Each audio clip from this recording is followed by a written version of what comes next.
মাছের সব রেসিপি বলতে পারেন এক কথায় অসাধারণ লাগে। তবে এই রেসিপিটা খেতে কিন্তু দুর্দান্ত লাগে, আর যেদিন করবেন একটু চাল ধরেই নেবেন।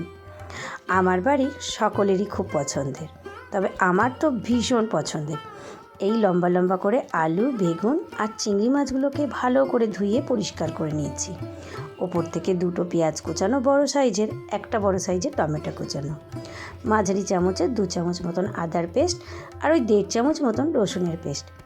এর সঙ্গে ঘরের যাবতীয় মশলা, জিরে গুঁড়ো, ধনে গুঁড়ো, হলুদ গুঁড়ো আর 1/2 চামচ মতন কাশ্মীরি লঙ্কার গুঁড়ো। ওপর থেকে 4টে লঙ্কা চিরা, 2টো শুকনো লঙ্কা ফাটিয়ে দিয়েছি। স্বাদ অনুসারে লবণ, আর ওই চায়ের যে কাপগুলো হয় চা খাই সেই কাপের 1 কাপ মতন সর্ষে তেল, আর এই বাটি ধোয়া জল।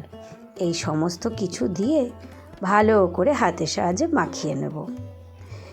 আরও একটু জল দিয়ে দিলাম, দিয়ে আর কিচ্ছু করবো না। এবার এটাকে ঢেকে লো হিটে বসিয়ে দেবো 15 মিনিটের জন্য।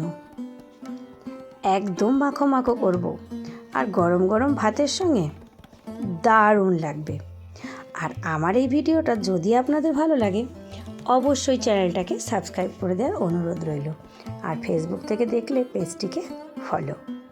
তো যাই হোক, এদিকে 15 মিনিট পরে ঢাকা খুলে ওটাকে নেড়ে দিয়ে আবারও ঢেকে দিয়েছিলাম 6 থেকে 7 মিনিটের জন্য লো হিটে। তারপর ঢাকা খুলে আর এটাকে ঢেকে দিইনি। এবার ওই মিডিয়াম ফ্লেমে একদম শুকনো শুকনো করে নামিয়ে নিলাম। তো দেখে কেমন লাগছে বলুন তো? একবার করেও দেখতে পারেন। খেতে কিন্তু আবারও বললাম, একটু চাল বেশিই নিতে হবে। অবশ্যই কিন্তু কমেন্টে জানাতে ভুলবেন না আজকের রেসিপিটা কেমন লাগলো।